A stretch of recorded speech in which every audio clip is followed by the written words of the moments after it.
Welcome back, everyone, to Lesson by Lesson Course in Miracles.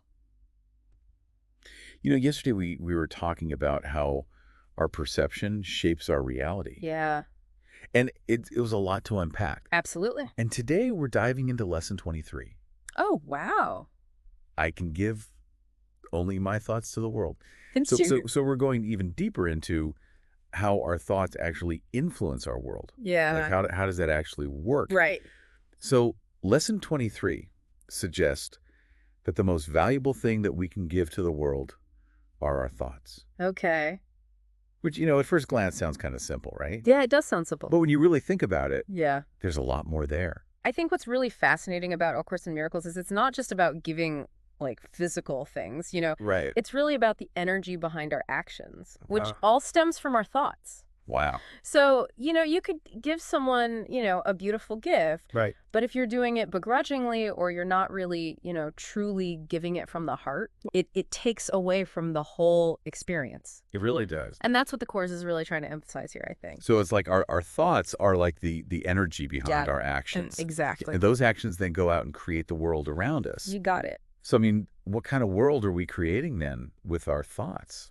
Well, that's a great question. If our thoughts are the building blocks Right. of our reality. Yeah, and this is where A Course in Miracles really emphasizes the importance of choosing love over fear. Mm-hmm. Because when we're operating from a place of fear, Mhm. our actions and our experiences tend to be colored by, judgment, Right. scarcity, That negativity. would make sense. But when we choose love, Yeah.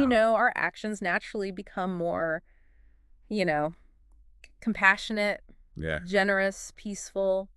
So how do we actually, you know, go from fear to love? Right. Like, Yeah. how do you do that? That's the $1,000,000 question, right? It is. It's not just like flipping a switch. And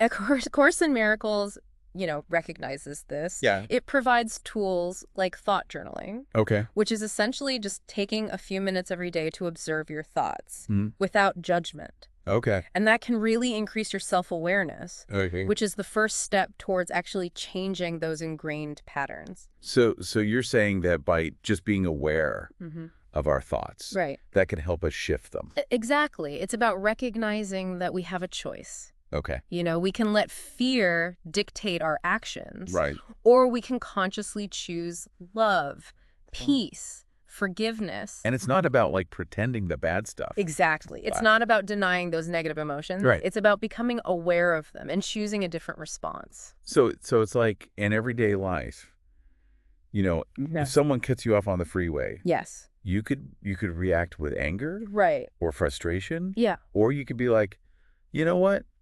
I'm going to choose peace today. Exactly. And that's like what the Course is saying we can do. It's those little choices Yeah. that really make a difference Well- because they have this ripple effect, Mhm. They shape not just our individual reality, but the collective reality we all share. That's amazing. Yeah. So for everyone listening, a really simple exercise Yeah. to integrate this is just to notice your reactions throughout the day. Mm-hmm. And when you feel like a negative emotion coming up, Yeah. just pause for a second Yeah. and ask yourself, Mm-hmm. can I choose a more loving response? It's a great way to put it into practice. I think so too. Yeah. Well, thank you so much for joining us today. We'll see you tomorrow for the next lesson. Don't forget to like, share, and subscribe